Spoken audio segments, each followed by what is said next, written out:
Jóvenes, buen día. ¿Se ve y se escucha claramente? Buenas tardes, mejor dicho.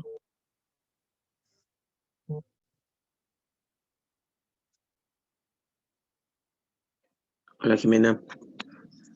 ¿Se ve y se escucha claramente? Hola, Clara. Celeste, ¿qué tal?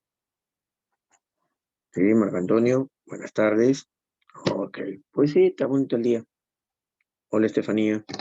¿Cómo estás? Brigitte, buenas tardes.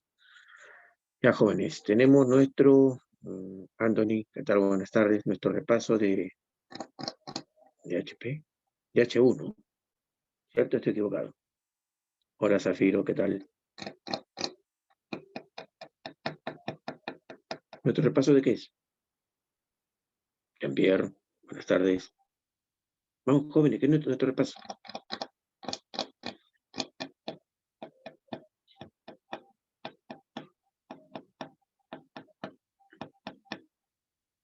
HU. Ok, Antonio, entonces si es de HU. Ya sé. Eh, René Guaraña, la penúltima parte, ¿no? No tenemos nada que contextualizar. Sí, muy bien. Sino que simplemente responder. Recuerda cómo se lleva un repaso. Las preguntas se lucen. Tú tienes que responder. Si veo que la mayoría se acerca a la correcta, pues el tema está muy dominado. Voy a ampliar el tema, pero otros aspectos. Si la pregunta fue sobre, no sé, pues, las consecuencias de la Primera Guerra Mundial, y veo que te sabes todas, las políticas económicas y sociales, pues entonces hablaré sobre los efectos de la Primera Guerra antes que empiece la Segunda. Hablaré, pero entre guerras, algo relacionado, pero no sobre lo mismo, porque ya sabes. En cambio, si no dominan ese tema, si nadie dio con la respuesta, tengo que recalcar ese aspecto. Para eso sirve un repaso, para indicar, para auscultar al alumno y saber qué es deficiente. Que adivina, te tengo un regalo. A tu tutora le voy a compartir las fijas, ¿de acuerdo? Las fijas más fijas, de las que son para universal. Es una estadística, más que nada, es un cuadro estadístico sobre las preguntas que han venido en los últimos 10 años. Lo que más ha venido para que saques tú tu cuenta. Sí, ahí se especifica qué tema es el que más viene en los últimos 10 años. Pero debes tener presente esto. Sí, San Marcos es indicador. Un tema que es frecuente, pues es bastante probable que te venga. No razones de esta forma. Como ya viene mucho, seguro no va a venir. No. Si es algo que suele ser frecuente, no sé, de los 10 años preguntaron 5, 4, entre los 10 exámenes, ¿no? Preguntaron en 4 de ellos, pues es probable que te venga también. Así tienes que razonar. Ahora otro. Para que razones de la otra forma, no, este tema nunca, o sea, no ha venido. Solo una vez. Así es que es probable de que venga. Para que el razonamiento, eso es lógico, ¿no? Claro, razonamiento lógico, pero para que esto tenga sentido, tienes que ver ahí la frecuencia. Ahí se importa la frecuencia. ¿Cómo frecuencia? Vino el 2004. No, vino el 2011. De ahí nunca vino.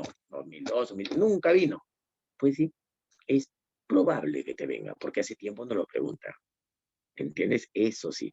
Así es que razona para las preguntas que vienen muy poco, que han venido muy poco, y si ha venido hace tiempo, sí, probablemente venga. Pero no suele venir, y la tomaron el 2019-2, no puede, no creas, no suele venir, y la tomaron hace poco.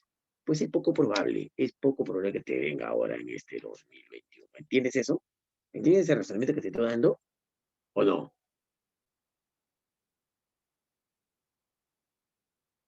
Sí, seguro. No está complicado, pero he hablado un poco rápido. Ok, así que ya sabes. Para saber qué temas vienen, fíjate dos cosas. Uno, los frecuentes. Los frecuentes son eso, son frecuentes, sin importar qué año hayan venido. Tú fíjate nomás los 10 últimos exámenes. Si han venido 3, 4 veces los 10 últimos exámenes, pues es un tema frecuente. No importa el año que haya venido, es un tema frecuente. Así es que, dale importancia. Y de los que no suelen venir, fíjate esto. Si hace tiempo lo han tomado y todavía y ya va mucho tiempo que no lo han tomado, pueda que te venga. Pero si no suele venir, es poco frecuente. Y encima ya lo tomaron el examen anterior, no, pues es poco probable que te venga ahora. Razona de esa forma. ¿Ok? Ya. Y le voy a pasar a tu tutora para que te lo pase a ti. ¿Listo? Vamos a compartir pantallita. Participa. A ver, ¿ya tienen sus audios? Ah, no, no tienen, mira. Ya activé sus audios, jóvenes. Ah, ahí está la rana. ¿Quién era? Aragón. Bueno, no sé. Ya saben, activen sus audios, jóvenes. Participen, digan cuál es su respuesta antes de seguir. Pantallita comenzar ahora. Ya está. Veamos. ¿Qué es HP? Tacho semestral.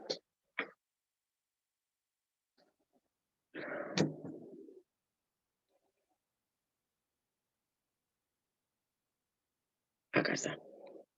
Yo lo repaso 6. Muy bien. Vamos a reproducir. Ahí está el repaso 6, ¿ok? Ahora dame un cinquito. Ya. A ver, empecemos. Ya sabes, participa. Mira la primera preguntita. El espacio temporal de la historia europea, comprendido entre 1871 y 1914, se le conoce como... A ver, jóvenes, ¿cuál es tu respuesta?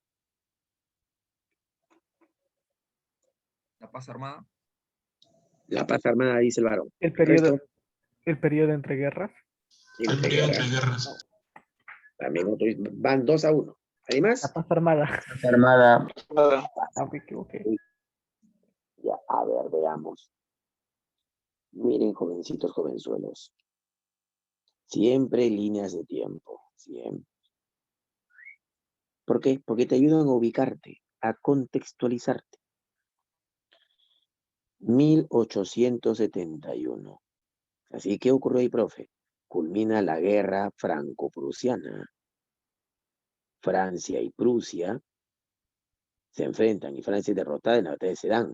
Esto consolida la unificación alemana. Alemania se une. Muy bien, así que Alemania empieza a volverse aceleramente una potencia.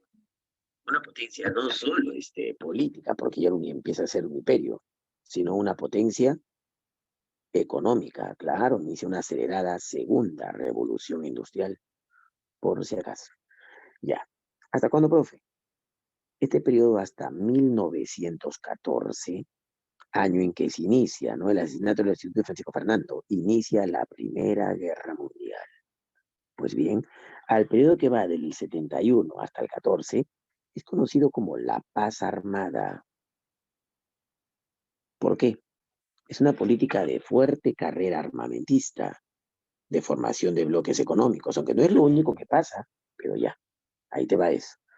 Después de la Primera Guerra Mundial, sabes que esta termina en 1918, cesan las hostilidades, pero los tratados de paz recién se firman en el 19. Oficialmente la guerra acaba en el 19. Pues bien, acabada la Primera Guerra Mundial, hasta antes que inicie la Segunda, recuerda que la Segunda va desde 1939, cuando se invade Polonia, hasta la derrota de Japón, ¿no? Y su rendición en 1945. Ya, a este periodo, después de la Primera y antes de la Segunda, o sea, cuando se firmaron los tratados de paz, hasta cuando Alemania invade Polonia, vamos a llamarlo el periodo entre guerras, porque sucedió entre la Primera y la Segunda Guerra Mundial. Así que esto es facilito. Y tú sabes que después de la Segunda Guerra Mundial, ya vino una etapa conocida como la Guerra Fría. Un enfrentamiento indirecto, ¿cierto?, entre los dos bloques que ganaron la Segunda Guerra Mundial, la URSS y su bloque comunista, y Estados Unidos y su bloque capitalista. Los grandes perdedores fueron los estados totalitarios, recuerda. Bien, ahí tienen los nombres de estos periodos. Recuerda que hay hechos paralelos, ¿cierto?, a estos eventos, pero te hablan de la historia europea, básicamente. Estos son, no te confundas. ¿Qué ocurre aquí? La guerra franco-prusiana, ¿cierto? ya con la derrota de Francia y el triunfo alemán y su unificación. ¿Qué ocurre aquí? El asesinato del archiduque Francisco Fernando. ¿Qué ocurre acá, profe, en el 19? La firma del Tratado de Versalles. ¿Qué ocurre en el 39? La invasión de Alemania a Polonia, la Segunda Guerra Mundial. En el 45, la rendición de Japón en el acorazado Missouri ante Douglas MacArthur. Profe, ¿hasta cuándo dura la Guerra Fría? Hasta 1991, de manera oficial. ¿Cuándo, profe? Con la disolución de la URSS se separan, ¿no? Las 17, los 17 países de la Unión Soviética, de la Unión de Repúblicas Socialistas, ¿no? Se separan. Ya sabes. Muy bien. Habiendo recordado esto, entonces, jovencitos, jovenzuelos, ahora sí dime la respuesta aquí. ¿Cuál es?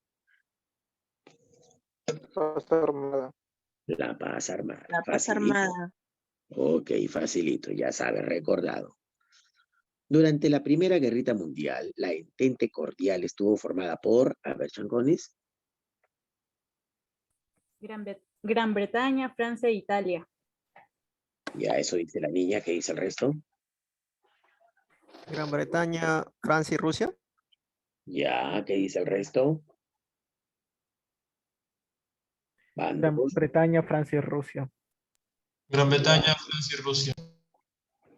Ok, la mayoría dijo casa. Lo veo pues que está bien aprendido. Sin embargo, hay un detalle. La niña se confunde quizás por esto. Debes saber esto de aquí. ¿Qué cosa, profe?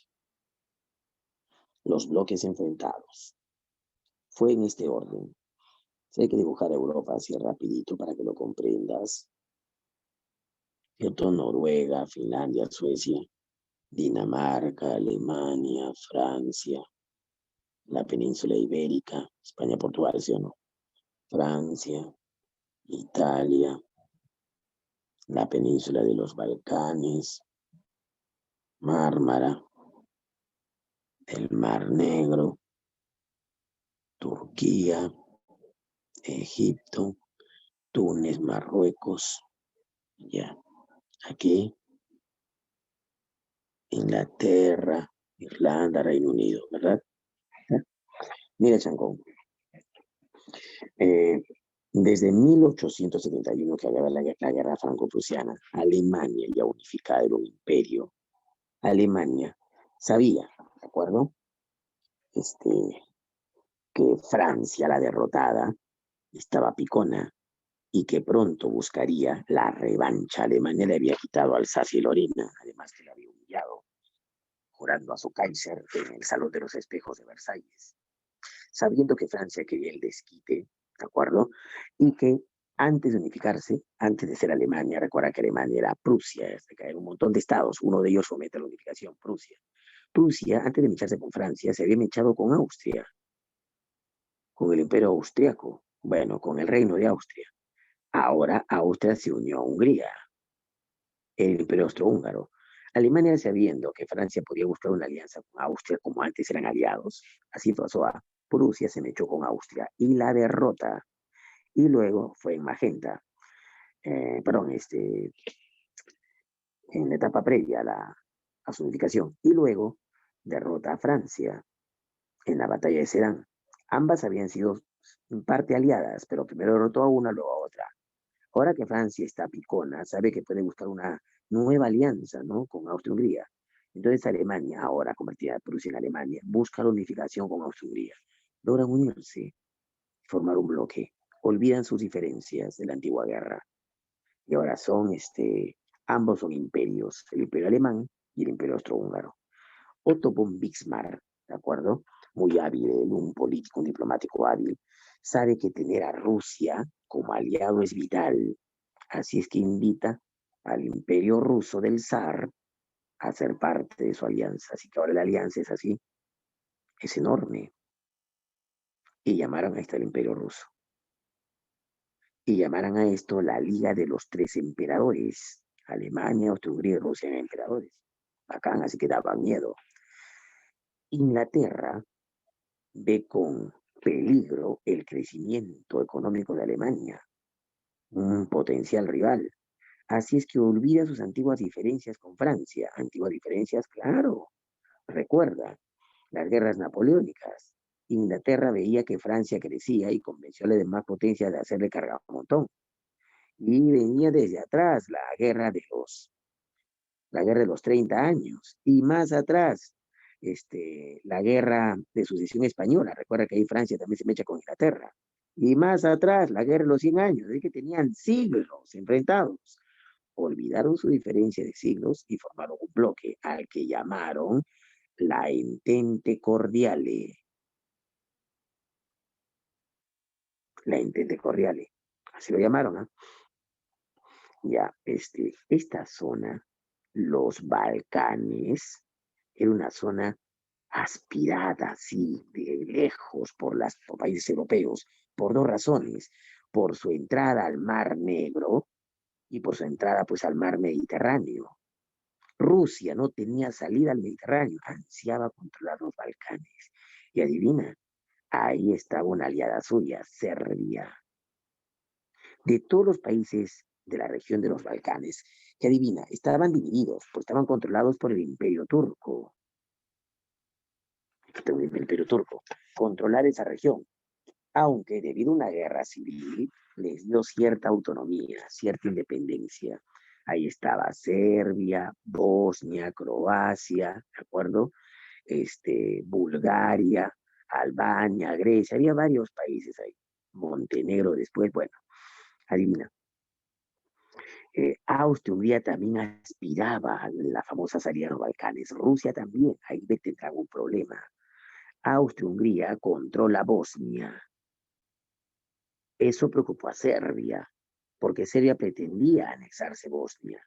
Así es que Rusia, aliada de Serbia, alerta, ¿no?, a Austria-Hungría: ¿qué pasa? ¿Qué estás haciendo en los Balcanes?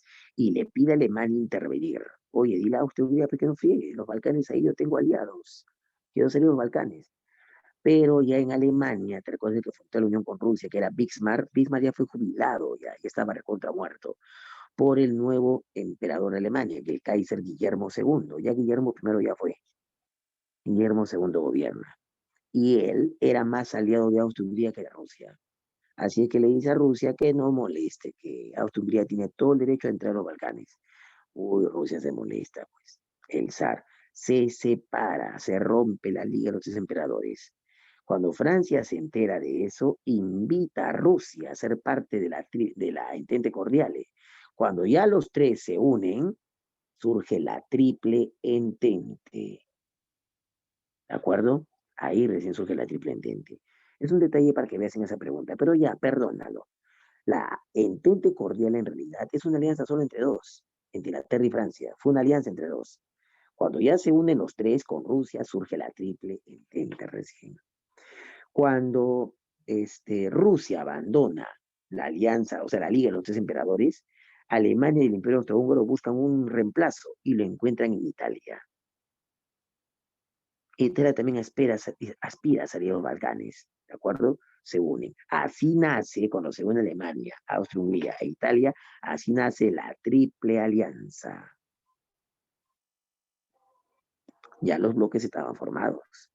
Más adelante tendrán países que se sumen, ¿cierto? Por ejemplo, ya empezando la guerra, Italia abandona la Triple Alianza y se suma a la Triple Entente. ¿Qué te parece? Pero a Alemania y Hungría encontrarán reemplazo en Bulgaria y luego en el Imperio Turco también se suma al bloque de la Triple Alianza. ¿Sabe que también lo llamaban las potencias centrales? Porque estaban al centro de Europa.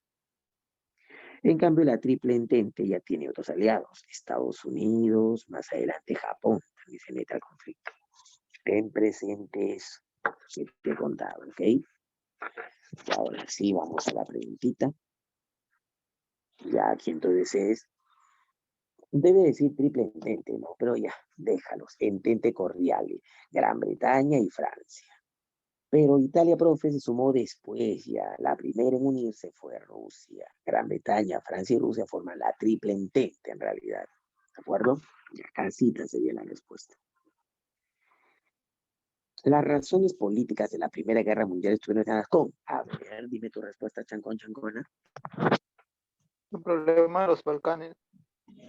El problema de los Balcanes, dice el varón. ¿Quién más dice otra cosa?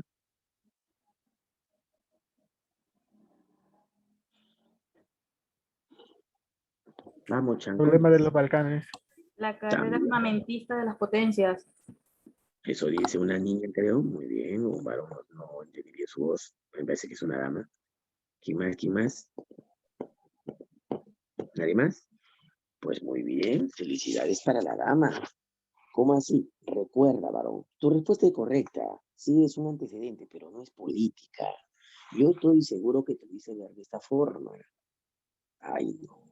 ¿Qué es eso? Siempre me olvido. Te dice de esta forma. La línea de tiempo.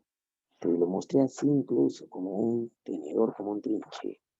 Esta es la Primera Guerrita Mundial, desde 1914 hasta 1919, ¿cierto? Y te dije que hay 3 eventos históricos antes de la Primera Guerra Mundial. La Segunda Revolución Industrial, la paz armada y las nuevas ideologías propias del siglo XIX. Son 3 eventos históricos. Si hablamos de fechas exactas, pues más o menos desde 1850 hasta 1914, hasta antes de la Primera Guerra Mundial. La paz armada ya vimos que es desde 1871, con la unificación alemana, de acuerdo a la Guerra Franco-Prusiana. Y las ideologías, pues más o menos desde 1830 al 50, ¿cierto? Ya, esos 3 eventos generaron diversos aspectos donde se pueden encontrar las causas de la guerra. Dime, la segunda revolución industrial generó una demanda alucinante, la producción se aceleró, se recontramaquinizó con el uso de nuevos combustibles fósiles como fuente de energía, ¿no? Petróleo, carbón, también la electricidad. Así es que aceleró la producción. ¿Qué hicieron los países? Como locos empezaron a buscar colonias en todo el mundo. Así nace la época de los imperios coloniales. Solo que ya no había nada por colonizar. Empezaron a mecharse por las colonias. ¿Qué querían en las industrias? Obvio, toda industria necesita abundante materia prima para seguir produciendo y también mercados donde colocar sus productos que están elaborando. Así que esta segunda revolución industrial terminó generando a la larga una rivalidad, una búsqueda incesante de materia prima y mercados. Y ahí tenemos causa de qué tipo.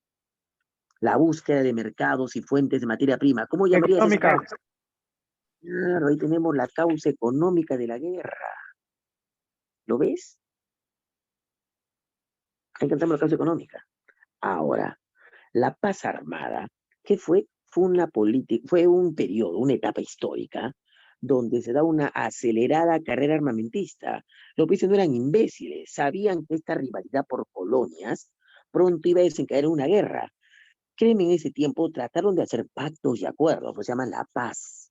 La paz, un periodo de paz porque no hay guerritas entre ellos, pero sí hay tensiones que trataron de remediar con acuerdos de paz.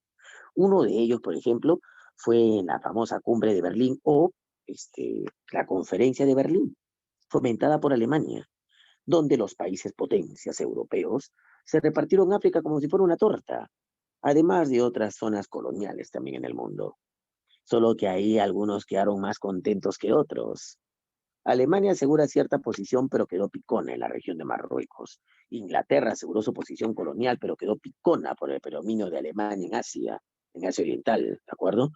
Francia, ¿de acuerdo? También queda, o sea, se defendió sus derechos, sus colonias, un montón en África, pero quedó picona por la región de Marruecos, donde Alemania quería intervenirse. Además, Argelia había conseguido como suya.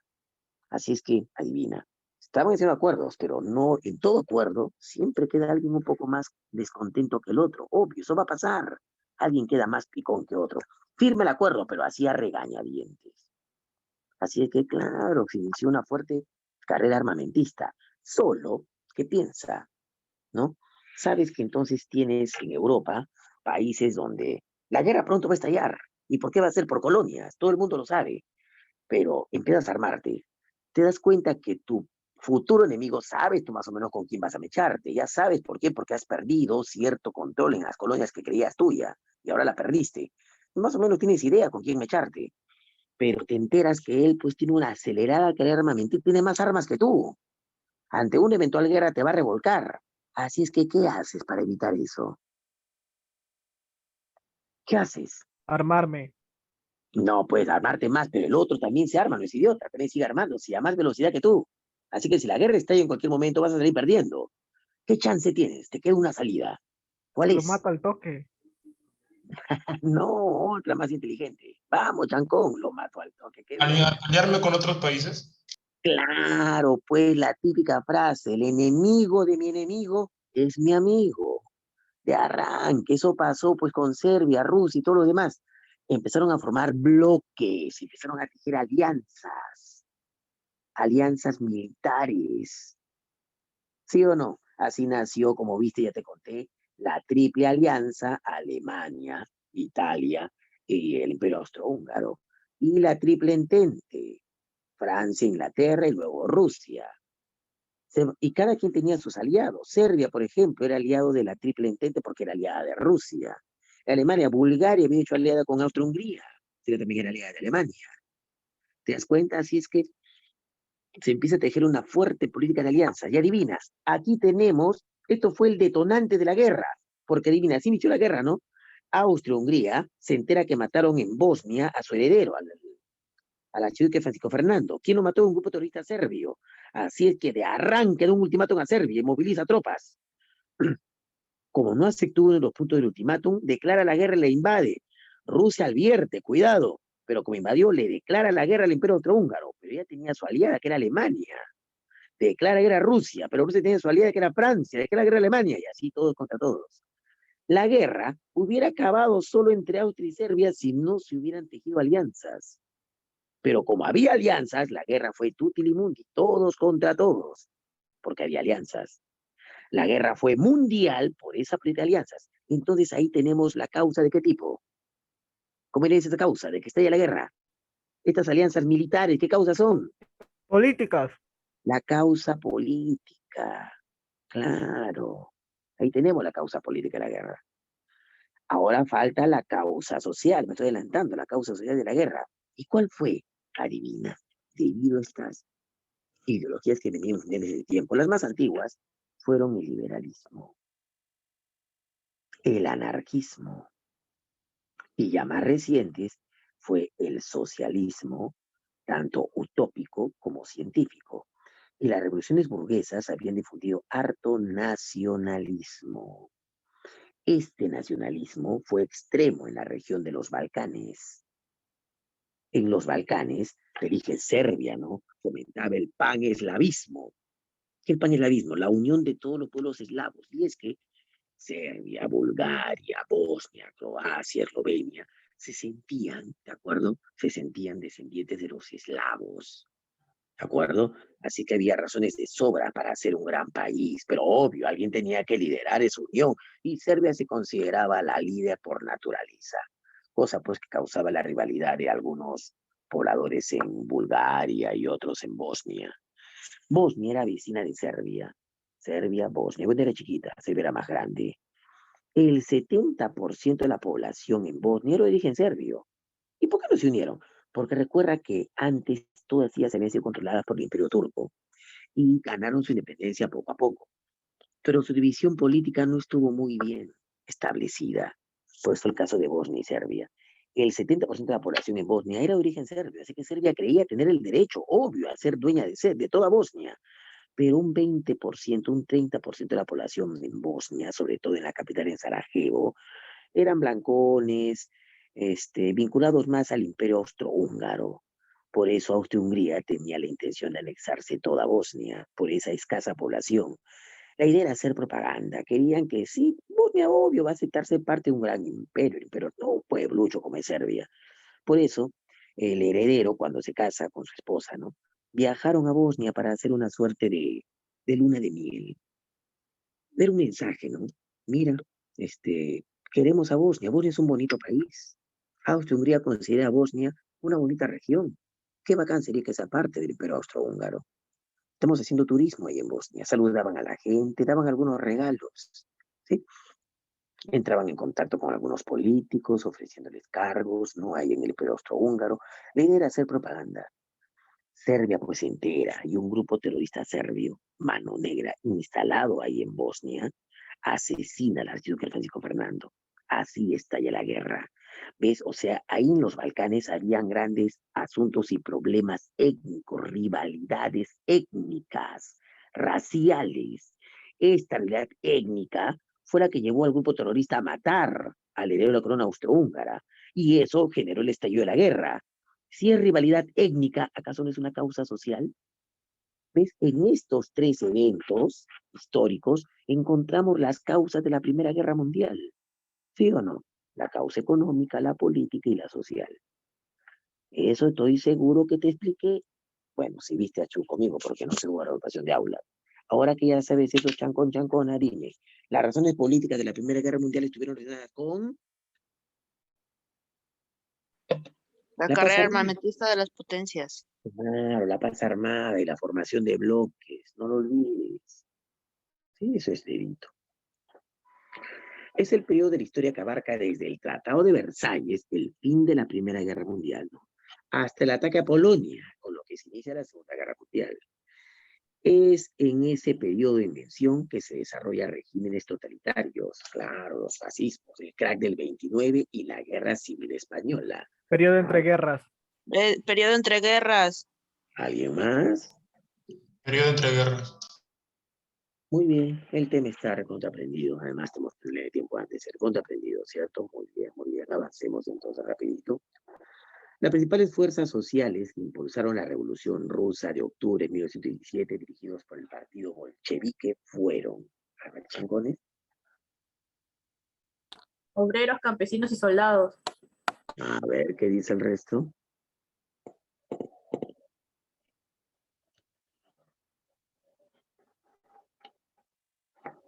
Vamos, jovencitos, jovenzuelos. Obreros, campesinos y soldados. También dice ella eso, o él, perdón, eso. ¿Qué más?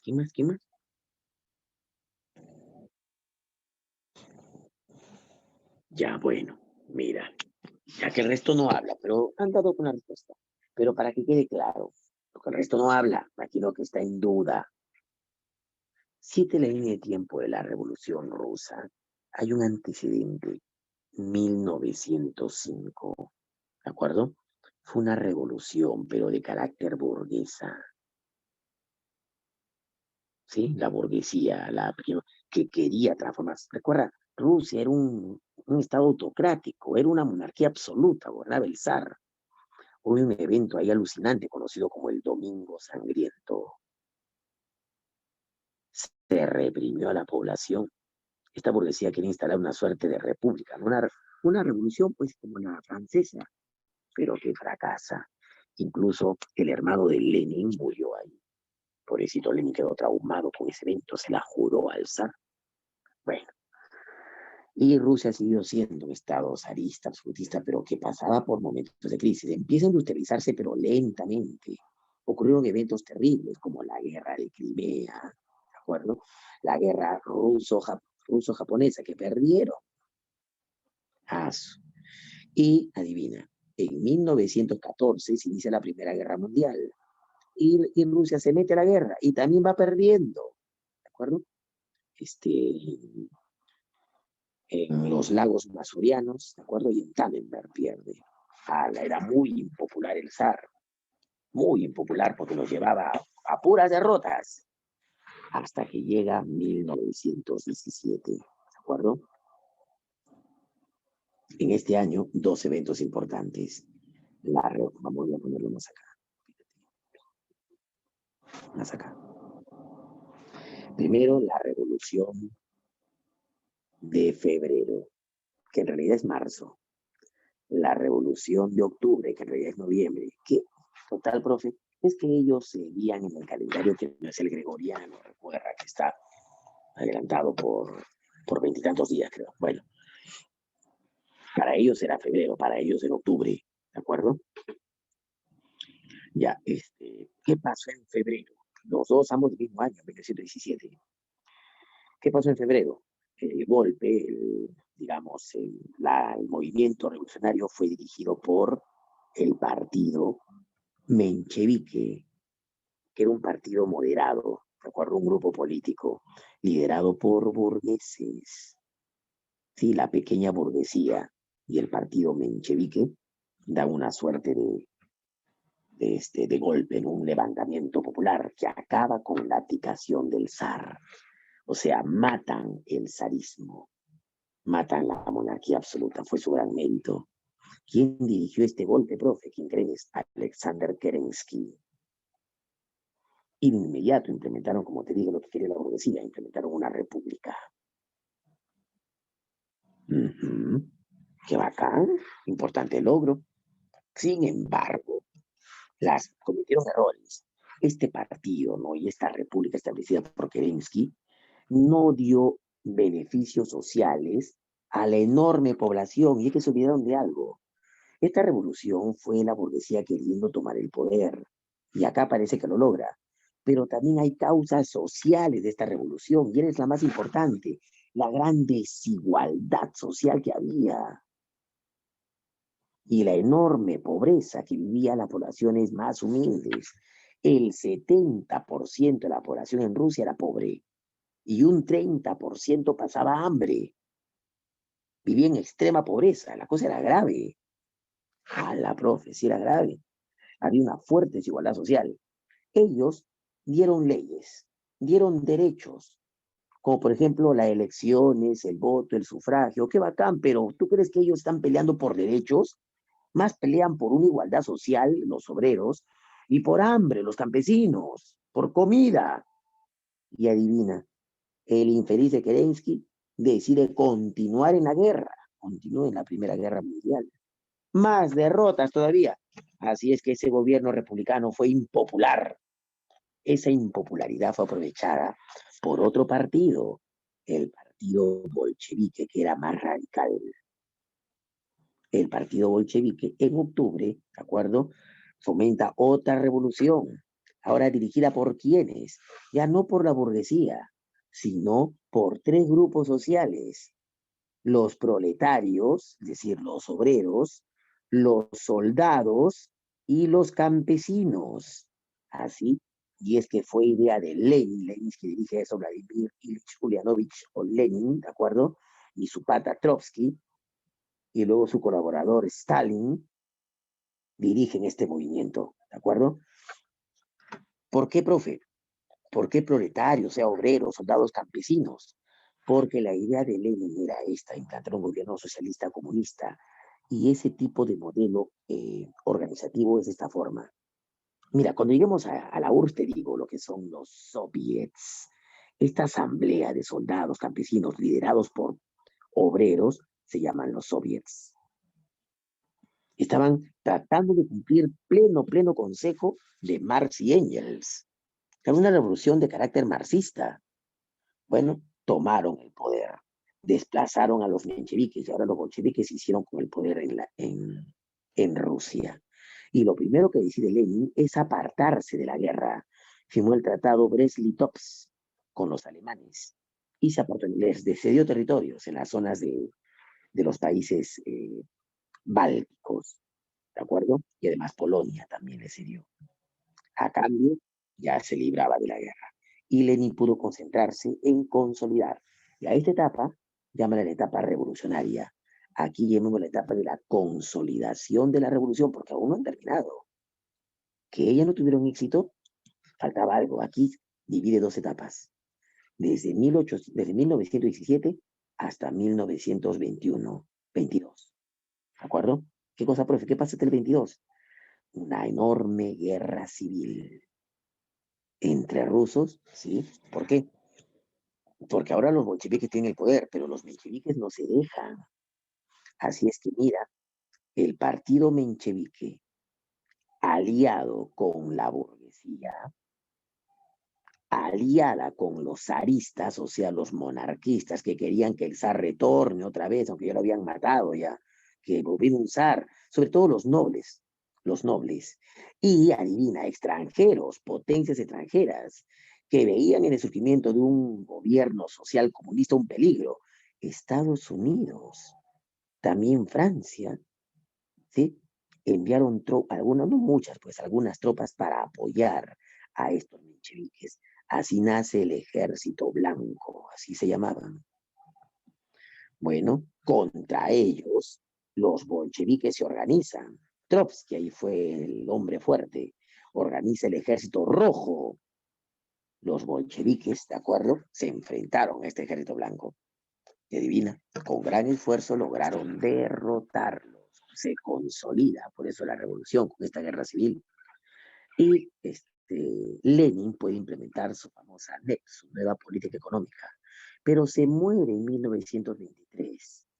La muerte de Lenin, ¿de acuerdo?, llevó al poder a Joseph Stalin, que adivina, celoso, Trotsky podía haber accedido, pero lo manda a matar. Ahora Stalin se hace con el poder, y ya Lenin había iniciado la alianza de Rusia con estados satélites. Así nace la URSS con Stalin.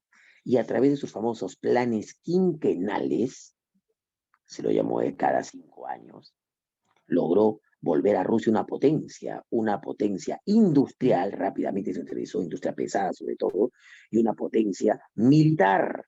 Estaba lista para una guerra. ¿Qué te parece? Bueno, este es un resumen de la Revolución Rusa. ¿Qué te va a ayudar a marca la preguntita? Las fuerzas sociales que impulsaron la Revolución Rusa de octubre, dirigido el partido bolchevique, fueron, ya sabes, no fueron los soviets. Los soviets. ¿Qué eran los soviets? La asamblea de soldados, campesinos y obreros, dirigidos, claro, por los obreros, no los proletarios. Por eso la clave es sanita. El fascismo en Italia fue un movimiento ideológico y político, surgido después de la Primera Guerra Mundial, claro, bajo el liderazgo de Benito Mussolini. Se caracterizó por su implacable combate contra, a ver, dime cuál es la ideología típica de los estados totalitarios, de los fascistas.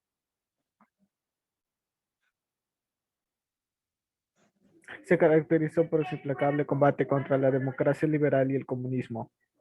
A ver, ¿qué dice el resto? Mismo, la democracia liberal y el comunismo. Muy bien. ¿Alguien más? Uno más y ya me queda claro que saben.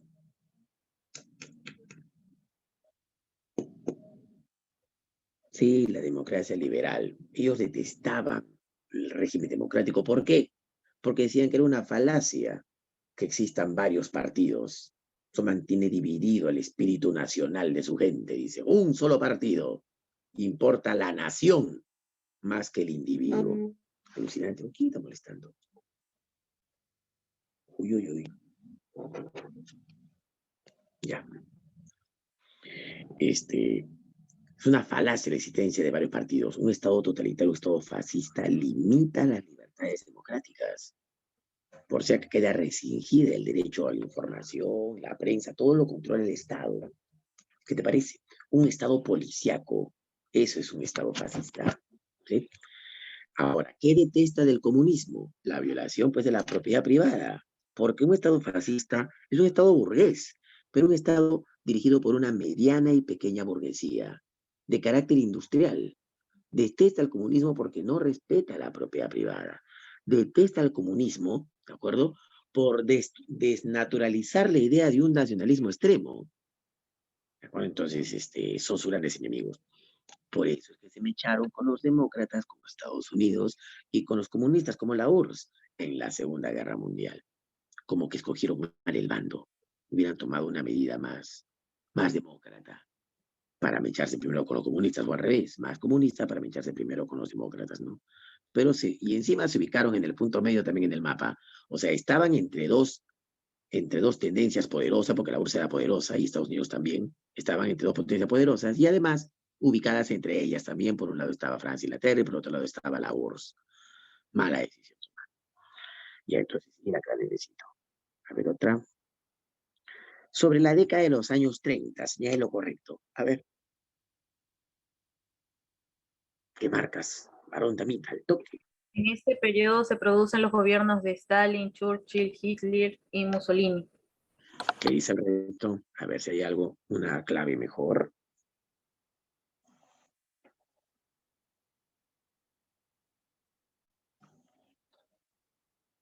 Vamos, chancones, chanconas.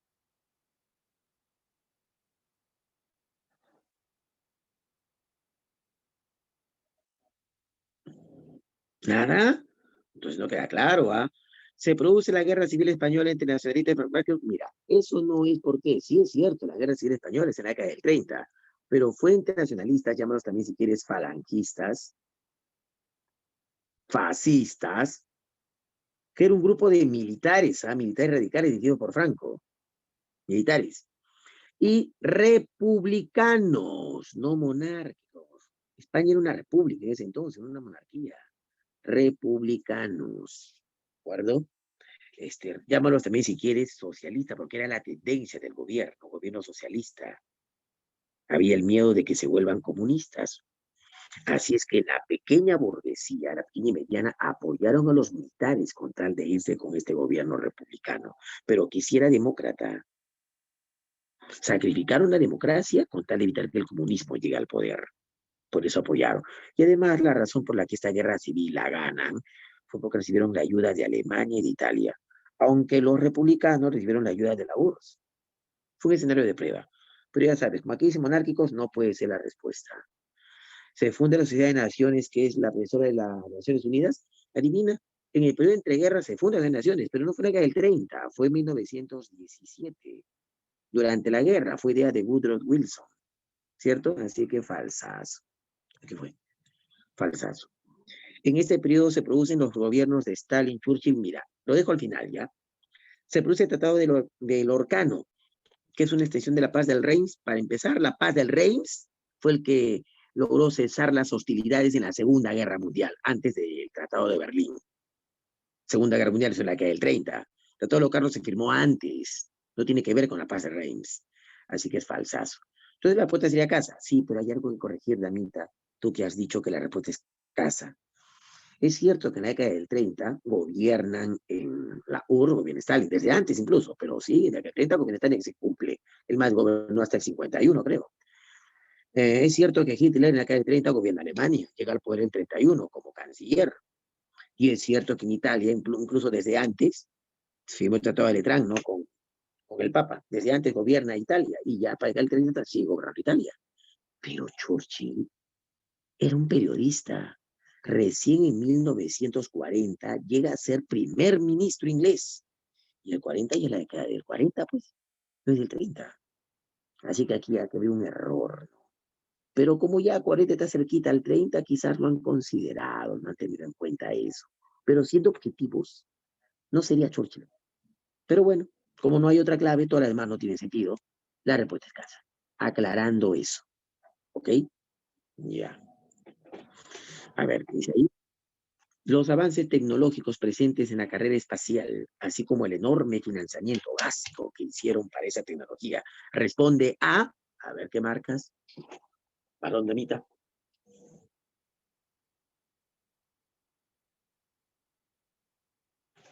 Vamos, Chanconi. ¿Colonizar el espacio? ¿Quién dice otra cosa? A La ver. naturaleza misma Esa de la misma guerra de la Guerra fría. Fría. Ya, claro. La intención no era colonizar el espacio, ni hasta ahora, ni hasta ahora, ¿no? Está bien verde todavía eso, tecnología falta para establecer colonias. Están haciendo estudios, están avanzando, pero si necesitamos, no sé, un 100% para ya estar seguros que podemos colonizar otro planeta, no vamos ni en el 15 ni en el 10%, ¿lo sabías? Falta mucho todavía para poder decir que ya pues, tenemos la tecnología y los medios para colonizar otros mundos. Lo primero que están haciendo es ver si se puede colonizar. Porque si no se puede, ¿para qué eso es la tecnología? ¿Para qué? Están viendo. Y en lo que más cercano que tenemos, que es nuestro SPS, es lo primero que están haciendo. Así que están en la fase de reconocimiento. Es como que tú, ¿no? A ver, mi meta, ingresar a San Marcos. Pero recién estás comprándote tu prospecto, viendo que viene, ni siquiera te has matriculado en una academia. Pero ya estás preocupándote, ya acabaste el colegio, ya diste el primer paso. Y ya quieres ingresar, uy, la voluntad bacán, ya te compraste el prospecto, te compraste tus libros, has visto qué cosas vienen, ya sabes que es una deco, ya. La clásica, pues uno siempre empieza preparándose uno mismo, ¿no? Sobre todo los que fueron chanconcitos en el colegio. Claro, creen que preparándose de repente uno solo puede, ¿no? Déjalos de repente. Si su carrera es monce, algo simple, quizás la hagan. Pero si no es el caso, se da cuenta que sí o sí requiere una preparación sí o sí requiere, ¿no? Y más si es en PAMER. Bueno, quizás estés todavía comparando academias, estás yendo con tu papá, ella particular, no sé, viendo clases gratuitas, evaluando. Ya estás dando avances y pasos. Así está por cerca la colonización del espacio. Así que en la Guerra Fría el interés no era colonizar el espacio, era la naturaleza del río. ¿Por qué? Porque la Guerra Fría fue un periodo de competencia entre Estados Unidos y su bloque capitalista y la URSS y su bloque socialista. Una competencia de todo nivel, competencia a nivel económico. Por ejemplo, le dieron ayuda económica, el plan Marshall, ¿cierto? Ellos también dieron su ayuda económica, el plan Molotov. Ellos formaron su bloque económico, ¿de acuerdo? El Tratado del Atlántico, pero es el bloque militar, la OTAN, ya, pero su pacto económico fue a través de la ONU, a través de las comunidades de naciones. En cambio, la URSS formó su pacto económico, el Comecon. ¿Ah? Ellos tuvieron su competencia de espionaje, la CIA, y ellos la KGB. Ellos trataron de demostrar mejor cantidad de armamento con sus armas atómicas y luego nucleares. Ellos las mejoraron. Luego, la competencia fue tecnológica. Ellos con su carrera espacial, por ejemplo, ya primero empezaron los rusos con su primer satélite artificial, ¿cierto? El Sputnik. Y luego los norteamericanos con el Explorer One. Luego lanzando al primer ser vivo al espacio, la perrita Laika. Y el primer ser humano que da órbita a la Tierra, Yuri Gagarin, ¿cierto? Ellos lanzando a los primeros hombres a la Luna, ¿cierto? La estación Apolo. Luego ellos lanzando su primera estación espacial, la estación Mir. Y ellos, ¿de acuerdo? Su estación Soyuz. ¿Te das cuenta? Una carrera, pero una carrera de musculatura, de demostrar quién era mejor que el otro. Obvio que también tuvieron enfrentamientos, pero indirectos. Si hubiera que existir un enfrentamiento directo, eso hubiera sido la Tercera Guerra Mundial. Enfrentamiento indirecto, claro que sí, en Corea, en Vietnam, en Yugoslavia, ¿de acuerdo? En Afganistán. Hubieron enfrentamientos indirectos. Cada quien, pues, cogiendo del sector norte, sur, este y oeste, en el caso de Yugoslavia. Alucinante. También una contrapropaganda, acusando uno al otro de dictador, de opresor, de que restringe las libertades democráticas, y el otro acusándolo de explotador, de generar gran diferencia entre ricos y pobres, etcétera, etcétera. ¿Ves? Era una competencia. La carrera espacial fue también una competencia. ¿Ves? Por eso destinaron enorme cantidad de gastos para demostrar que uno tenía mejor tecnología que el otro. Incluso llegaron a la estupidez, con tal de demostrar que uno tenía mayor nivel técnico que el otro. Por ejemplo, los rusos fueron los primeros que se estrelló un platillo volador, dijeron ahí en Siberia. Los otros, nada, una nave espacial, un OVNI en el área 51, ¿cierto? Y a veces llegaron, ¿por qué? Para dar miedo al otro. Incluso le hicieron una autopsia a los extraterrestres, puras estupideces que circularon. La idea era dar miedo. ¿Ves? Responde a la misma naturaleza de la Guerra Fría, por si acaso. ¿Qué más? ¿Qué más? Relaciona correctamente, ya no te pases, esto hasta parece de cultura general, parece de cívica, no parece de historia. A ver, Avión. la niña dice, cito, ay, ay, ay, muy bien, perfecto, claro. UNESCO, la ciencia y la cultura, ¿cierto? Acción para el hambre es la alimentación, es la FAO, así es que 12 de muy bien, Ulises, la niñez, muy bien, 13 enano. Formetario, que está bien todo. Anita la respuesta. Rapidito. La dictadura del presidente cubano Fulgencio Batista terminó como consecuencia de la... A ver, dime. La revolución dirigida por Fidel Castro.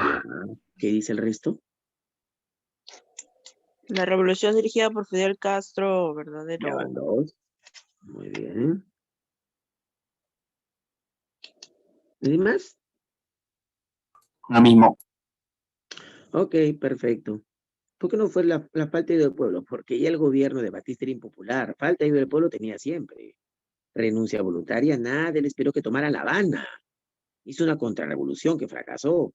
Cuando ya entraron a La Habana, ya huyó, ya se fue con 100 millones. El Cuartel Moncada fue la derrota de los revolucionarios ahí en el asalto Cuartel Moncada que fracasó, pero inició el movimiento guerrillero.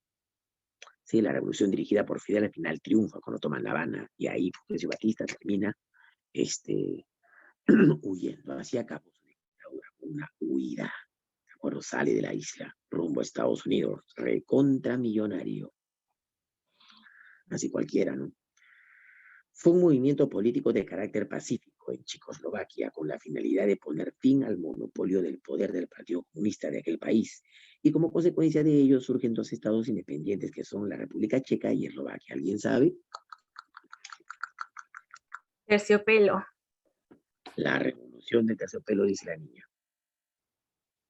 La revolución del terciopelo. La revolución de terciopelo, dice el varón. Adivina, la primavera de Praga fue un movimiento nacional, ¿de acuerdo? Pero popular, de protesta, sana, pacífica, pero fueron reprimidos violentamente, así que hubo violencia, porque antes el ejército ruso entró. Era un movimiento de reacción contra el comunismo que estaba enquistado ahí en Checoslovaquia, una reacción contra el comunismo, pidiendo libertades democráticas, pero que o sea, había entrado un gobierno que empezó a satisfacer a la población, dio reformas. Así es que los rusos entraban con todo para tratar de sacar al líder de ese gobierno. Pero bueno, ya. Sí, eso fue en 1968, no me equivoco. Fue inicio, pero ya a fines de la Guerra Fría, ¿de acuerdo? Ocurre la revolución de terciopelo, así lo llaman. Una manifestación multitudinaria de la población, ¿de acuerdo? De carácter nacionalista, pidiendo, ¿de acuerdo?, la separación. Checos por un lado y eslovacos por otro, pidiendo la separación, ¿no? Y así se consolida. Al final termina con dos países, República Checa y Eslovaquia. La clave es delito, para que no confundan. Pero fue los otros. A ver, espérate, la revolución de los claveles, eso fue en Portugal. El Domingo Sangriento, ¿sabe que eso fue en Rusia? ¿Cierto? Eso fue en Rusia, en 1905, previo a la revolución de 1917. A través de la conferencia de Dayton, los acuerdos de Dayton, la antigua Yugoslavia, después de una sangrienta guerra civil, se dividió en varias repúblicas independientes. ¿Cuál no perteneció a la ex Yugoslavia? A ver. Albania. Albania, dice la niña. ¿El resto? Albania. Ya van dos, seguro. A ver, ¿quién dice otra? Albania. Se han puesto de acuerdo. Muy bien, chancones. Yugoslavia estaba integrada por los países balcánicos, Croacia, Serbia, Bosnia, Macedonia, Eslovenia, ¿de acuerdo? Menos Albania. Albania y Grecia fueron siempre regiones independientes con su propio idioma y otra raza. Todos los demás que te dije se sentían descendientes de los eslavos, incluida Bulgaria. Pero Bulgaria al final termina formando también su propio país independiente. Todos ellos entraron en Yugoslavia cuando gobernaba Tito. Tito común, mira, de verdad era raro que todas esas naciones muy distintas eran distinta raza, distinto idioma, hasta distinta religión. Habían ahí tres religiones, unos eran ortodoxos, otros eran católicos cristianos y otros eran musulmanes. Era alucinante, distintas religiones. ¿Y cómo, gracias al subir carismático, a la política de gobierno que implementó el mariscal Tito, pero todo se fue al diablo cuando Tito muere en la década del 80. Ya no había razones para que esté unido, no hubo un líder como él. Y rápidamente fomentaron su división. Para la década del 90 ya, antes del siglo XX, ya estaban divididos. Ya. Los últimos en dividirse fueron justo los tres que les ahí, Eslovenia, Macedonia y Croacia. ¿De acuerdo? Los demás se habían separado. La respuesta es Albania, pues. La operación Escudo del Desierto tuvo como objetivo principal, a ver, chancones, esto es en el contexto de la guerra del Golfo, ¿sí o no? A ver. Proteger los intereses económicos de las empresas petroleras norteamericanas en Kuwait. Ok, ¿qué dice el resto? Vamos.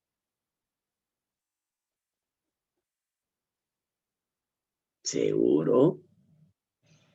Bueno, ya que solo una respondió, te cuento. Hay textos que no te van a hablar de la operación Escudo, Sable. ¿Qué es eso? A todo lo llaman la operación Tormenta del Desierto. Fue dirigida por la misma gente y llevada a cabo por las mismas tropas en los mismos 2 años, del 90 al mediano 91 y 92, que ya había acabado esta operación. Pero adivina, tenemos que remitirnos pues a quien dirigió la operación. Es cierto, fueron los ejércitos unidos de la ONU, los famosos cascos azules. Sí, fue un ejército multitudinario, ¿eh? Quien se mechó contra Irak por haber invadido el país de Kuwait. Y adivina, ¿qué pasaba? Estados Unidos dirigió una operación que llamó, ¿de acuerdo? Escudo del Desierto. ¿Por qué? Su intención era defender, por eso escudo, defender las empresas norteamericanas petroleras que estaban instaladas en Kuwait. Esa era su intención. Pero cuando llegan al lugar, de inmediato se percatan, ¿de acuerdo? Que las bases militares de Irak pueden atacar rápidamente Kuwait si ocupan Arabia Saudí. Primero que digo entonces, defender a Arabia Saudí. ¿Para qué? Para evitar el ataque, el bombardeo de Irak, que tenían buenos misiles, Scout. Ya. Pero, adivina, rápidamente cambia de ofensiva. Irak hábilmente bombardea a Israel. ¿Y qué tiene que ver Israel en esta historia? Hábil, pues, Saddam Hussein. Sabía que al bombardear Israel puede ser una potencia ahí en el cercano oriente. Era aliado de Estados Unidos. No se quedaría atrás y respondería de arranque, ¿de acuerdo? Para el ataque, apoyando a Estados Unidos. Mira, o sea, tienes que ver de otra forma para que veas. La guerra se da en el Medio Oriente, Irak, por aquí Irán, Arabia Saudí, Kuwait, los Emiratos Árabes, Yemen, Omán, de acuerdo, por acá está Siria, Palestina, Israel está por acá. Acá está Egipto. Mira, si te das cuenta, muchos de ellos son países árabes. Claro, rivales por cuestiones económicas. Irak, ¿de acuerdo? Y invadir Arabia Saudí es el plan, y desde ahí atacar Kuwait por 2 frentes. Sabía eso Estados Unidos. Así que la operación Escudo del Desierto es para defender Arabia Saudí. En realidad el interés está en Kuwait, quiere defender ahí sus pozos petroleros, pero para hacer todo por un frente, la operación Escudo del Desierto, defender Arabia Saudí. Pero obviamente Saddam Hussein invade Irak, Israel, bombardea Israel. ¿Por qué? Porque sabe que Israel va a responder con sus misiles al toque. Adivina. Pero algo en común que tienen Irán, Siria, Egipto, ¿de acuerdo? Los Emiratos Árabes, algo en común que odian, ¿de acuerdo? Odian a los Estados Unidos. Si Israel bombardeaba con sus misiles, ¿de acuerdo? De inmediato iban a saber, más que Estados Unidos, odian odian a Israel. Si Israel se metía en el conflicto, pueda que Irán decida apoyar a Irak, pueda que sí, con tal de mecharse con Israel. ¿Entiendes? Si Israel respondía con sus misiles, Irak iba a ganarse aliados, iban a abandonar su alianza con Estados Unidos. Incluso los Emiratos Árabes, podían abandonar. ¿Por qué? Es cuestión religiosa. Acá están los judíos. Se habían metido en Palestina, que son musulmanes, y ellos son musulmanes. Jamás iban a defender a Israel, jamás iban a unirse con Israel, jamás. Esto sabía Saddam Hussein. Pero Estados Unidos no lo convencía a Israel de que no responda. ¿Sabías eso? No contraataques. Me están invadiendo, ¿cómo no? No contraataques, vas a unirlos. Así que Israel hábilmente no contraatacó, así que la jugada de Hussein no tuvo éxito. ¿Qué hizo entonces Estados Unidos? Cambió el nombre de Escudo por Tormenta del Desierto y movilizó sus tropas hacia Irak para defender Kuwait. Y adivina, tienen éxito. Finalmente ocupan Irak con la operación Sable del Desierto. Fue en una segunda fase de la guerra, por si acá. ¿Ya? Conociendo esto entonces, dime, ¿tuvo como objetivo principal? La niña tiene razón. Principal. Proteger los intereses económicos de las empresas petroleras norteamericanas en Kuwait. Porque su objetivo específico era defender a Arabia Saudí del ataque iraquí. ¿De acuerdo? Por si acá. Sobre la Primera Guerrita Mundial, señale lo correcto. A ver, Chancón. Lee, dime cuál es lo correcto, al toque, no hay mucho tiempo, rapidito, rapidón.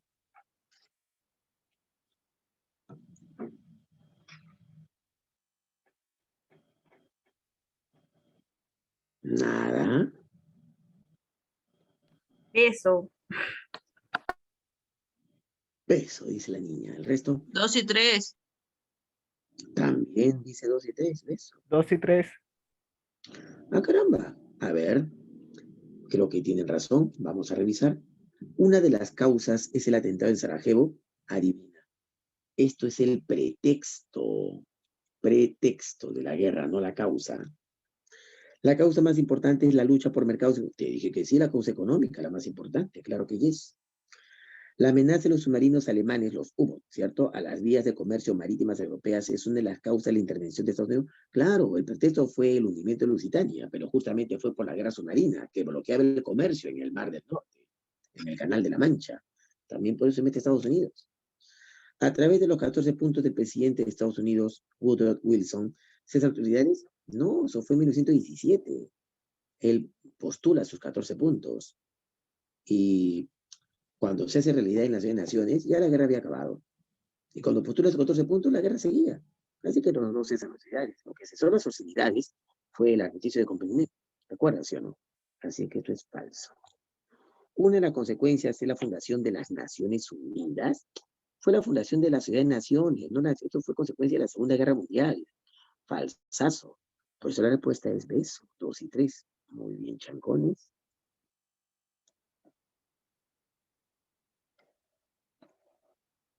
Dice acá, fue un acuerdo entre los aliados y el Imperio Alemán, con el fin de terminar las hostilidades en el frente occidental durante la Primera Guerra Mundial. ¿Cómo lo sacas? Porque fue el Imperio Alemán. En cambio, con Hitler no era un Imperio Alemán, era un régimen nazi que estaba establecido ahí. Ya, en la Primera Guerra Mundial. Las duras condiciones impuestas a Alemania, ratificadas más adelante en el Tratado de Versalles, Tratado de Paz, ves que realmente pone fin a la guerra, generaron gran descontento entre la población y sirvieron de argumento a los movimientos nacionalistas y a Hitler. Dime, ¿cómo se llamó? Te están diciendo cómo se llamó ese pacto que puso fin a las hostilidades. Hace rato te lo dije. Compiègne. El armisticio de Compiègne, ¿de acuerdo? O Compiègne, como dices tú. El Tratado de Versalles es lo que la gente suele poner. No, el Tratado de Versalles no puso fin a las hostilidades. Fue el pacto que impuso castigo. Fue el tratado al año siguiente que acabó la guerra, donde se pusieron los castigos a Alemania. Después de la paz, al año siguiente, tras los acuerdos de París, se reunieron, se me invitó a Alemania, obvio, para que escuche los castigos que iban a ponerle. En los acuerdos de París, tras los acuerdos de París, se firmaron 4 tratados con cada país que estuvo en la guerra. El imperio turco, el imperio austrohúngaro, Bulgaria y Alemania. Fueron castigados. Pero el peor de todo fue Alemania, con el Tratado de Versalles. ¿Qué están diciendo? ¿Cómo cesan las hostilidades? Fue un armisticio. Los alemanes se rinden en la ciudad francesa de Compiègne. Muy bien, casi te la respuesta. Sobre los regímenes totalitarios señala lo correcto, o sea, la dictadura fascista. Se le considera regímenes totalitarios. A ver, ya tú dime, perdón, tú dime la respuesta.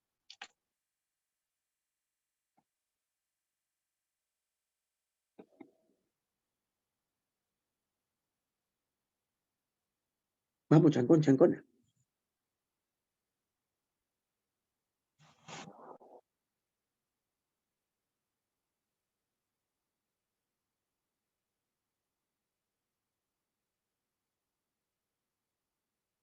Nada. ¿Perito? Derito, dice. A ver, ¿quién dice el resto? Eso.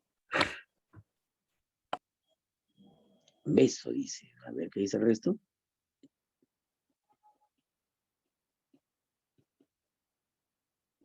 Beso. Beso también. Bueno, veamos. ¿Se le considera régimen totalitarios aquellos países donde podemos encontrar la concentración del poder en un partido único? Sí, obvio. La fe en un caudillo, un líder que lo saque de la crisis y la falta de oposición. Claro, no hay otros partidos que hagan oposición. Hay fuerte política represiva, un estado policíaco es, ¿cierto? Uno. Los movimientos totalitarios surgen luego de la Primera Guerra Mundial, claro, aparecen después de la Primera Guerra Mundial en Alemania primero, pero primero en Italia, luego en Alemania, de ahí en España. Los regímenes totalitarios únicamente se desarrollaron en Italia con el fascismo y el nazismo en Alemania. Falso. En España también, incluso en el Perú, ¿no hubo un régimen fascista? Claro, ¿con quién fue? A ver, aquí, ¿con quién se implementa fascismo en el Perú? Invitaron de Sánchez Cerro. todo. Claro, pues Sánchez Cerro y Benavides, ¿sí o no? ¿Ya ves? Así es que es falso que solo fue en Italia y Alemania. El totalitarismo tiene sus orígenes en la dictadura del proletariado. Ellos rechazan la dictadura del proletariado, detestan el comunismo. Falsazo. El totalitarismo, como el fascismo, surge como consecuencia del fin de la Segunda Guerra Mundial, de la Primera Guerra Mundial, ya vimos, no de la Segunda. Más bien ahí quedan liquidados los estados fascistas totalitarios. Así que tiene razón, la respuesta es besito, one, two. ¿Qué dice acá? Plan económico propuesto por Joseph Stalin a través de una serie de proyectos internacionales centralizados en el eficiente desarrollo económico de la creciente Unión Soviética. Estos proyectos fueron desarrollados por el Gosplan, la constitución basándose en la teoría de las fuerzas productivas que había proclamado Marx, que era parte de las directrices generales del Partido Comunista para el desarrollo económico. Esto ayudó al desarrollo rápido de la industria y en especial de la industria pesada. Yo te conté cuando vimos la Revolución Rusa, ¿cómo se llamaron Los planes quinquenales. proyectos de Stalin? Los planes quinquenales, claro, cada 5 años, con un proyecto, un objetivo específico. Primero, capitalizar Rusia. Ahí hizo reformas en el agro, por ejemplo. Cooperativizó la agricultura. No le dio tierras a cada campesino. Hizo que la agricultura dependiera de la productividad estatal. Con su segundo plan quinquenal, ¿de acuerdo? Industrializar rápidamente. Rusia, una industria ligera, pero una industria pesada primero, y luego, con tercer plan quinquenal, una industria ligera, y a la par, una industria militar. ¿Sí? Tras sus 4 o 5 planes quinquenales, logró convertir a Rusia en una potencia. Los 3 fueron los más importantes, sin lugar a dudas, los 3 primeros. Sobre la Segunda Guerra Mundial, señale lo correcto. A ver, ya lee tú, dime, a ver. El pacto de acero lo conformaban Alemania, Italia y Japón, dime, ¿es verdadero o falso? Para avanzar más rápido. Verdadero. Verdadero. A ver, verdadero, dice. Están hasta el que. ¿Que por qué, profe? El pacto de acero solo lo firmaron Alemania e Italia. Japón firmó otro pacto con ellos. ¿Qué pacto? El pacto anticomintern, también llamado anticomunista. Y es que, pues ya sabes, odiaban el comunismo. Por eso es que Japón adquiere una medida fascista a la larga, aunque era un imperio, ya lo sabes. Así es que, falso. El pretexto de la invasión a Alemania a Polonia fue el ataque de elementos de mal vivir germanos vestidos por los nazis con uniformes del ejército polaco. ¿Verdadero o falso? Falso. Falso, dice. Y es que el varón no conoce el incidente de Leibniz. ¿Qué fue eso? La Segunda Guerra Mundial se inicia con la invasión a Polonia. Eso generó que Francia e Inglaterra le declaren la guerra. Por eso suelen decir que la invasión a Polonia fue el pretexto para que la guerra estalle.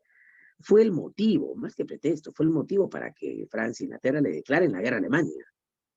Pero, ¿cuál fue el pretexto para que Alemania invada Polonia? Un incidente macabro, bien feo. ¿Qué cosa, profe? Alemania quería invadir Polonia por sus recursos. Además, ya antes había sido suya durante la Primera Guerra Mundial. Recuerda que Rusia le entregó esos territorios. Habían algunos alemanes viviendo ahí. Pero quería sus recursos, sus minas de hierro, de carbón y su harto petróleo. Rusia también había sido parte de Rusia, no es que Rusia entregó a Alemania, Rusia también la quería como suya. Por eso es que previamente, sabiendo que esa sería la siguiente jugada de Hitler, antes de hacerla, Alemania y Rusia firmaron un pacto, el pacto Molotov-Ribbentrop. Nadie podía creerlo, porque ese pacto se hizo público. ¿Qué cosa? Que 2 enemigos declarados, el comunismo y el fascismo, firmaron un pacto de no agresión. Eso decían las cláusulas, que ninguno podía atacar al otro y no podían sumarse como parte de bloques que hayan declarado la guerra a alguno de sus miembros. O sea, si Alemania tenía enemigos declarados, la URSS no podía ser parte de ese bloque, por más que tenga aliados ahí. Si la URSS tenía enemigos declarados, Alemania no podía ser parte de ese bloque, ¿de acuerdo? Porque, a pesar que tengan amigos ahí, porque firmaron un pacto de no agresión. Pero sin embargo había una cláusula secreta, que se repartirían Polonia. Una vez que Alemania invade Polonia, la URSS podía hacer lo mismo, sin esperar permiso. ¿Qué te parece? Ese fue el pacto, fue secreto, solamente lo conocían los altos mandos. Bueno, te cuento. Sin embargo, Alemania necesitaba un pretexto para iniciar la invasión a Polonia. Su pretexto fue el incidente de Leibniz. ¿Qué pasó ahí, profe? Mira, Polonia era un país en teoría independiente, pues, o sea, no dependía de Alemania. Pero ahí vivían alemanes. Y como en todo lugar donde vive gente de afuera, suele haber, pues, cultura que satisfaga sus necesidades. Restaurante, por ejemplo, ¿no? Aquí hay restaurantes de Veneco, ¿cierto? De comida venezolana. Claro, ellos van a comer ahí, ¿no? Sus cachapas, sus arepas y no sé qué más. Obvio.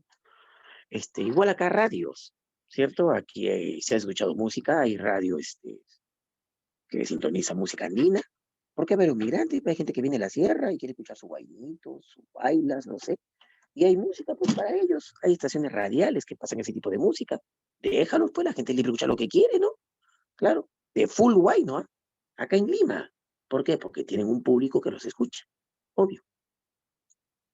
Allá en Polonia había una estación radial solo de alemanes, donde los que trabajaban ahí, el dueño era alemán. Y ponían música alemana. En cambio, los polacos, que era otro idioma, incluso Tarrasa escuchaba otro tipo de música, tenía su propia radio. Ya. ¿Qué pasó en Leibniz? Había una estación radial alemana y un grupo de polacos, así de mal vivir, malditos polacos, con uniforme todavía polaco, se metieron a la estación y acribillaron, mataron a los trabajadores alemanes. Alemania se entera e invade Polonia justamente por eso, para hacer justicia, dijo, para capturar a estos asesinos. Pero era mentira. ¿Qué cosa pasó? Esos elementos de malvivir eran alemanes, que ya previamente se había acordado, se habían vestido con uniforme polaco y entraron y acribillaron a los trabajadores, o sea, eran alemanes matando a otros alemanes, con tal de tener un pretexto para entrar. ¿Qué te parece? La profe, qué sangriento. Sí, ese fue el incidente de Leibniz. ¿Ves? El pretexto de invasión alemana a Polonia fue el ataque de elementos de malvivir, en realidad germanos, ¿no? Vestidos por los nazis con uniformes del ejército polaco, para acusar, pues, a los polacos de la matanza. Así que eso es verdadero. En el pacto de no agresión Molotov-Ribbentrop se estipulaba que los países bálticos y la mitad de Polonia quedaba en manos soviéticas. No. Bueno, hasta ahí sí, pero no todos los bálticos ya. Y luego del término de la campaña militar alemana, dicho país, no, mientras Alemania invadía Polonia, Rusia tenía que hacer, o sea, la URSS tenía que hacer lo mismo. Así que eso es falsazo. El tratado que pone fin a la Segunda Guerra Mundial en Europa fue la Paz de Berlín en mayo, claro. Al día anterior se dio un armisticio en Reims, cesaron las hostilidades, pero el firme tratado fue al día siguiente, también en mayo, en 1945, en Berlín. Eso pone el fin a la guerra en Occidente, porque en Oriente ya sabes que fue la rendición de los japoneses en el acorazado Missouri. La rendición incondicional de Japón ocurre a bordo del acorazado Missouri, sí, ante General Eisenhower, no, fue ante Douglas MacArthur, no fue ante Eisenhower. Así es que para que haya clave, creo, sí, para que haya clave, aquí tiene que decir señala lo incorrecto. Ahora sí puedes decirme cuál es la clave entonces. Beso. Claro, 1, 3 y 5, ¿de acuerdo? Ahí señala lo incorrecto. ¿Hoy no sabe quién es Mohandas Karamchand? Líder nacionalista hindú que llevó a su país a lograr la independencia mediante una revolución pacífica, gracias a la campaña de resistencia civil no violenta organizada contra el gobierno británico de la India. El país alcanzó su independencia en 1947. A ver, ¿quién proclamó esa resistencia? Claro, pues, Mohandas Gandhi, ¿qué te pasa? Alma grande, Mahatma le decían, alma grande Gandhi. Verdadero nombre, Mohandas Karamchand. Profe, ¿cómo así resistencia pacífica? Desobediencia civil, como lo llamó él. ¿Cómo es desobediencia civil? No pagar los impuestos si los consideran abusivos. No ser parte del servicio militar porque tiene que trabajar su campo agrícola y no tiene para mantener a su familia. ¿De acuerdo?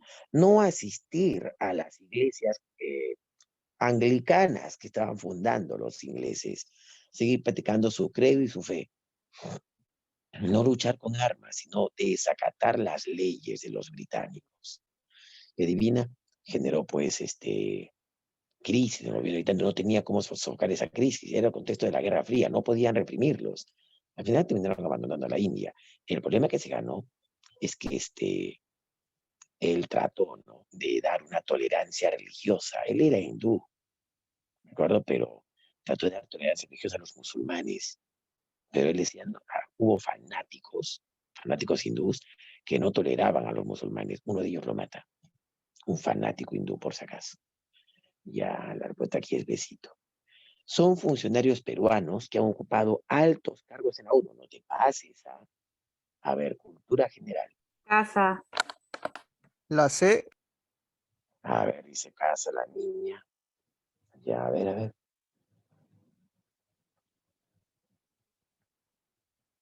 ¿Nadie más? Celosito. Celosito. Ya, a ver, Chancón. Hay cosas curiosas aquí. Dime, Víctor Andrés Belaúnde, de acuerdo, uno fue secretario general de Naciones Unidas, pero dirigió el Consejo Social. Valentín Paniagua no fue parte. Javier Pérez de Cuellar fue secretario general de Naciones Unidas 2 veces todavía. ¡Hala, qué loco! Fernando Belaúnde Terry no fue parte. José Luis Bustamante Rivero, adivina qué fue.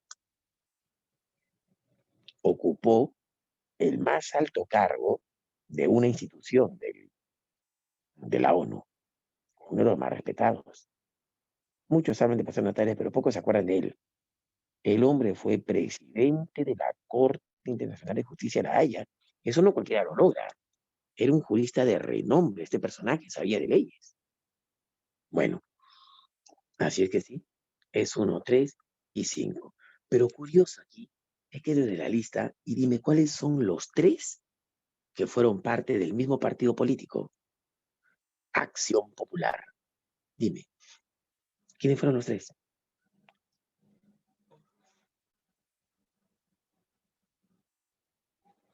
Oye, ¿no sabes? Al toque.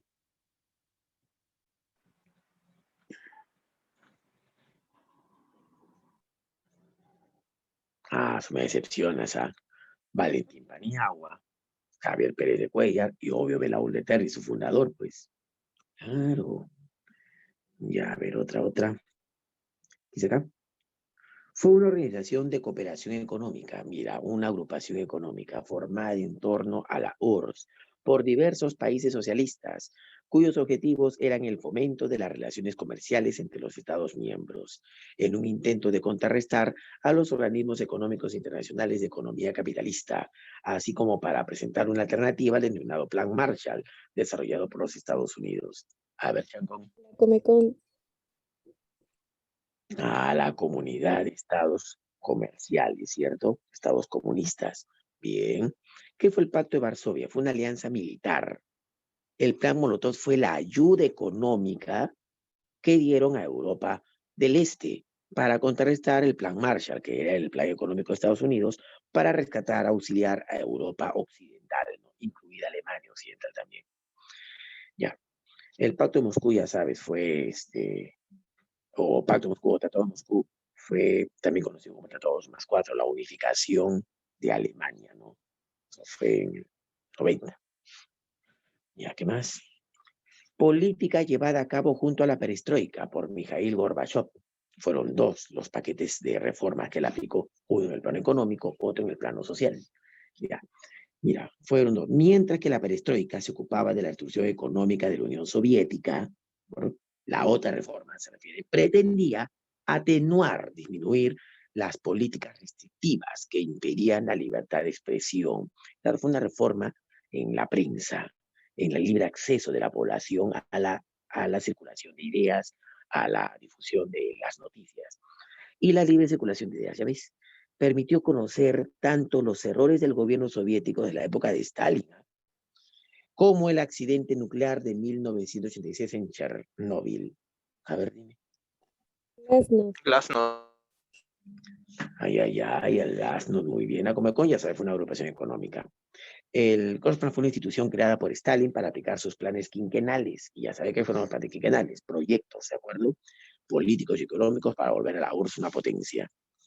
Y el Glasnost fue el paquete de reformas que Mikhail Gorbachev aplica. Mira, él tuvo buenas intenciones. Las reformas económicas para liberalizar la economía en la URSS y fomentar la inversión. Pero terminó mal. ¿Por qué?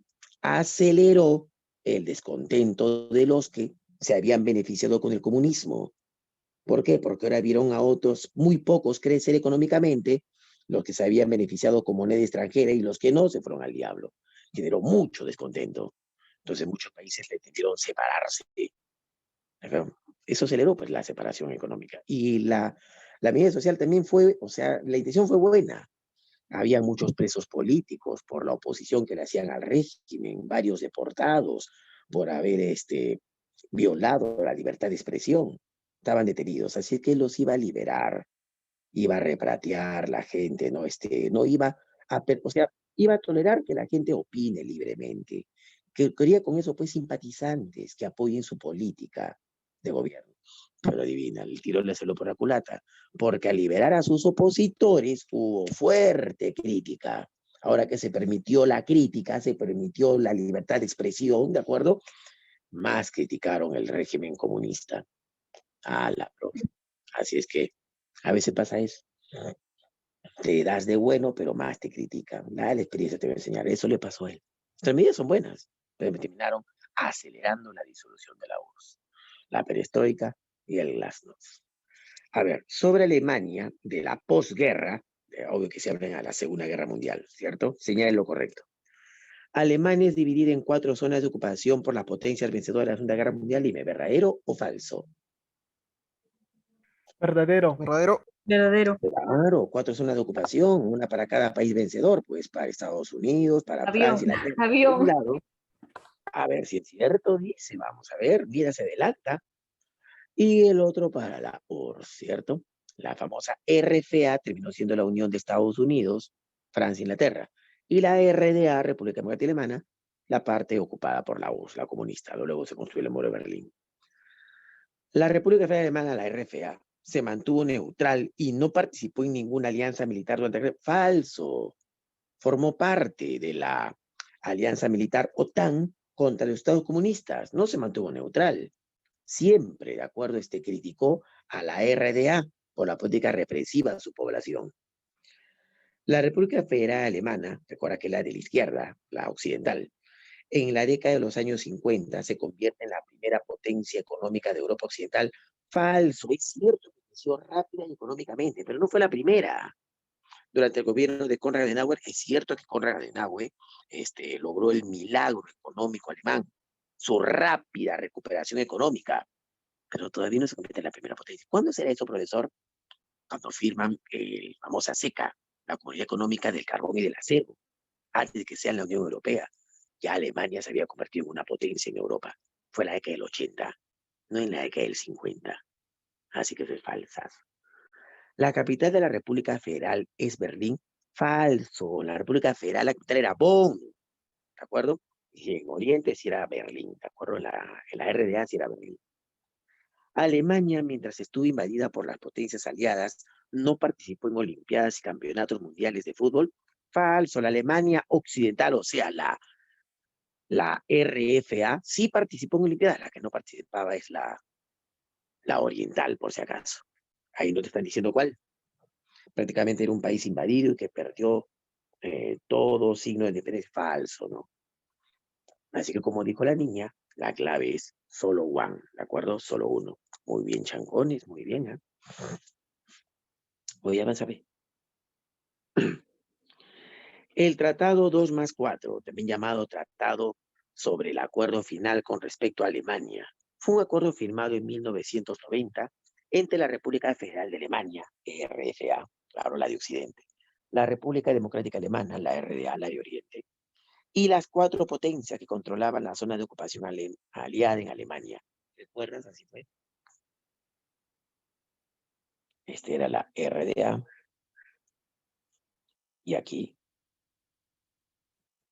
la RFA, ¿cierto? La parte de Estados Unidos, la parte de Inglaterra, la parte de Francia, ¿cierto? Un año antes ya se habían tumbado poco a poco las poblaciones el muro de Berlín, ¿cierto? Se habían tumbado. Y entonces ya no había sentido para que siga dividida. Así es que los representantes de este y este, por eso lo llaman Tratado 2, y los representantes, los líderes que ocupaban estos territorios de facto, te hablo pues de la URSS, te hablo de Inglaterra, te hablo de Francia y te hablo de Estados Unidos. Por eso lo llaman 2+4, ¿ok? Ya. El tratado allanó el camino para la reunificación alemana y el fin de manera oficial de la Segunda Guerra Mundial. De manera oficial, en realidad, Segunda Guerra Mundial, no. El fin oficial, digamos, de esa división, ¿no? De la Segunda Guerra Mundial. Pero bueno, dime entonces, ¿cómo se llama ese pacto también? ¿Cómo es conocido? Tratado de Moscú. ¿Por qué Tratado de Moscú? A ver, dímelo. Porque fue firmado ahí. Nada más por eso. Me escribe. Sí, Tratado de Moscú. Bien, ya está. Acabamos. Ya sabes nuestro lema. No seas vago, y creo que acabamos pronto, ¿no? Porque faltan todavía 3 minutos. Pero aquí viene un datazo. Te dije que iba a compartir, ¿no? Mira, te lo voy a mostrar para que veas que no soy floro. ¿Recuerdas lo que te prometí? Pero ¿dónde estás, Yolanda? ¿Dónde estás? Déjame ver.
Listo, varón, ya lo encontré. ¿Quieres ver? Mira, de repente, no sé si lo tengas, pero me llegó a mí, así que te lo voy a compartir con tu tutora. ¿Listo? Pantallita. Comenzar ahora. Estás aquí. Mira acá está. Fijas de aritmética. O sea, pues son por temas, los que han venido en los últimos exámenes de admisión. ¿Lo ves? Los últimos 10 exámenes. Al final está la cantidad de preguntas por cada tema. Lo que aparece en barras naranjas son los que más ha venido de cada tema en estos últimos 10 exámenes. Para que saque tu cuenta. En el caso de historia, mira acá está. ¿Dónde está historia?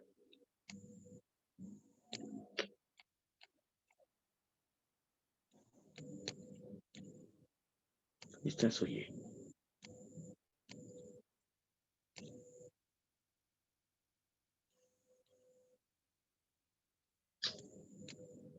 ¿Dónde está? Yo lo vi por acá.